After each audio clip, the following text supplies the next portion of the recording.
Finally আমরা যখন এই প্রজেক্টটি চেক করতে যাই তাহলে দেখুন আমরা যখন সেন্সরে হাত রাখছি শুধুমাত্র তখনই লাইটটি জ্বলছে এবং হাত ছেড়ে দিলে বন্ধ হয়ে যাচ্ছে। সো এই সমস্যাটি সমাধানের জন্য আমাদের সেন্সরের পিছনে এ এবং বি দুইটি অপশন আছে। সো আমরা বি নাম্বার যে অপশনটি আসে সেটা জাস্ট অ্যাডজাস্ট করে দেব, তাহলেই কাজটি হয়ে যাবে। সো এখন আপনারা দেখতে পাচ্ছেন কিন্তু এখন আমাদের সেন্সরটি সুইচের ন্যায় আচরণ করতেছে, যেটা আপনারা ভিডিওতে দেখতে পাচ্ছেন।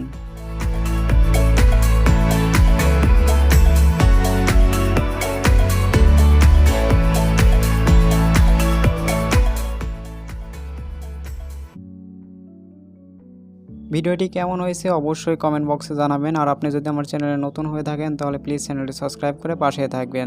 সবাই ভালো থাকবেন, সুস্থ থাকবেন, খোদা হাফেজ।